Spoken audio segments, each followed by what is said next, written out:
Inserting hangers. Open your tree drawing. Select Fitting and Hanger Routines from the SpringCAD Pro toolbar.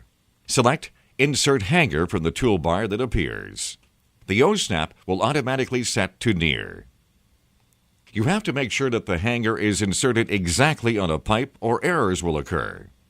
When using beam clap hangers, you'll be picking at the intersection of a pipe and a joist or beam. If you inadvertently pick the joist instead of the pipe with the near O-snap, the hanger will not be on the pipe. Note, you decide the hanger codes for your hangers. Although Type 01 hangers are used to describe beam clamp hangers here, the code can be used to describe any type of hanger. The hanger code will relate to the description in the catalog, which can be set up by you.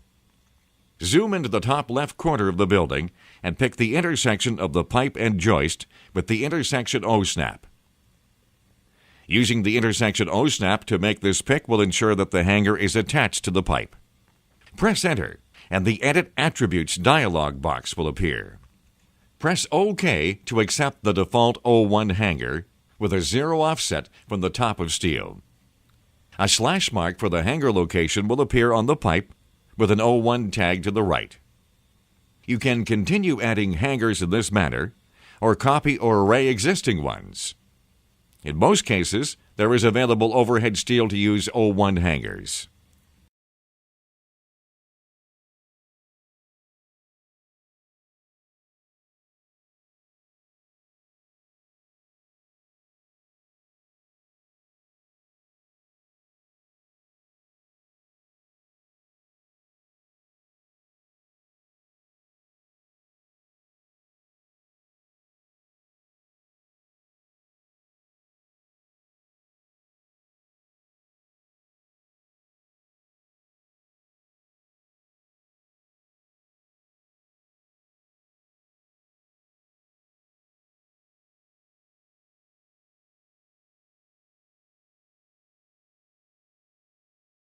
Type 02 hangers use cinch anchors, and Type 09 hangers are trapeze hangers. These can be used when no overhead steel is available. Place hangers where required on your drawing.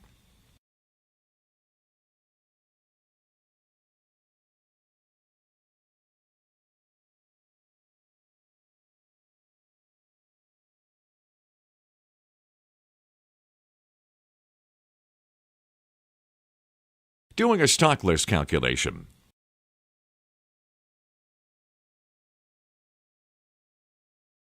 From the SpringCAD Pro toolbar, pick the SpringCAD Design button. This will open the SpringCAD Design screen. Press the Stock List button at the top of the screen. If you're missing any of the hangers that you inserted in the catalog, you will get an error message. Press Define Data. Scroll down the list to find the missing items in red. All of the missing items should be hangers or threaded rod. Pick the item and press Add to Catalog. The item will be added to the catalog and become gray in color. In a real job, you would add the item information through the Part Detail button before adding the part. When adding parts in this manner, make sure that it's a valid part. For example, if the missing part is a grooved by threaded T, you should recognize that no such part exists. The problem originates with an incorrect connection rather than a missing part. This sort of problem can be corrected through the strategy setting. Continue adding parts until no red ones remain. Exit the Material List screen. Press the Stock List button at the top of the screen again. This time, there should be no errors. Press the Do Hydraulic Calc button at the top of the screen. This will update your calculation results. Next, press Fabrication Reports. The Reports dialog box will appear. You can use this box to set up a customized format for your reports. The SpringCAD Sample Report Group ships with the software. Select it and press Print Preview. The report preview will appear. The report will include a cover page, table of contents, material summary, branch line and mains reports, and hanger reports. The branch line reports show cut links for pipe and make-on fittings. The mains reports include weld diagrams showing outlet positions. The hanger reports show the cut length for rods. This is calculated from the pipe elevations and the top of steel elevation. You can print the report from this window. Notice this pipe in the report.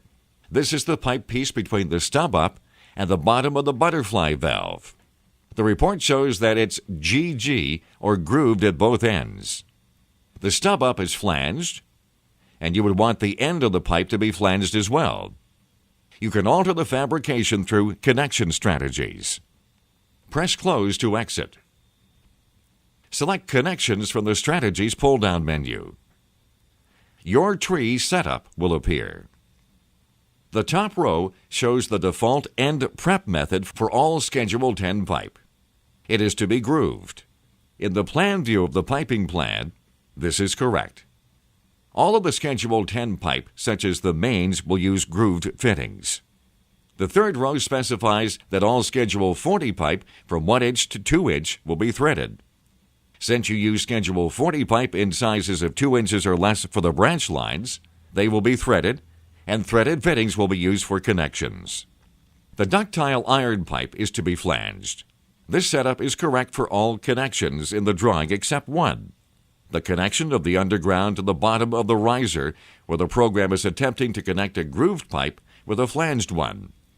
You can force both fittings to be flanged with fitting overrides.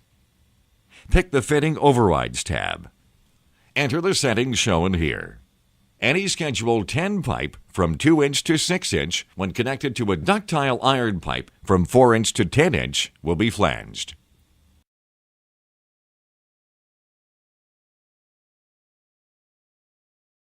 These settings will override the pipe end prep default settings.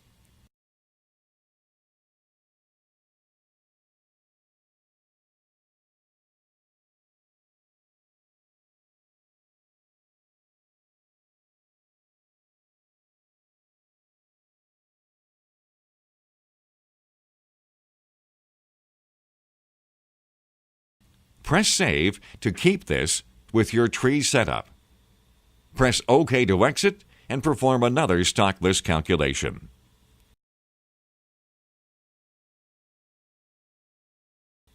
You'll get another error message. This time, a 6x4 flange coupling will be missing from the database. Press Define Data to enter the Material List screen. This is the adapter flange that connects to the stub-up. Highlight it and press the Add to Catalog button. Press Exit and perform another stock list calculation. View the report.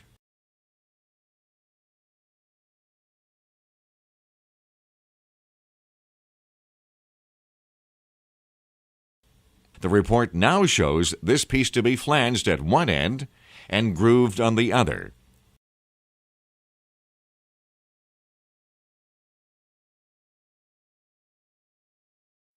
Select Connections from the Strategies pull-down menu again. Press the Pipe Types tab. SpringCAD uses this table when inserting pipes during automated routines such as System Builder. Press the Pipe Outlets tab. This window shows how outlets will be applied to various sizes and types of pipe. They can be welded, mechanical tees, or pulled for copper pipe. SpringCAD will use this information when deciding which fittings to use when encountering pipe connections in your drawing. In the window here, all Schedule 10 and 2.5 to 10 inch Schedule 40 will have welded outlets. Press OK to exit.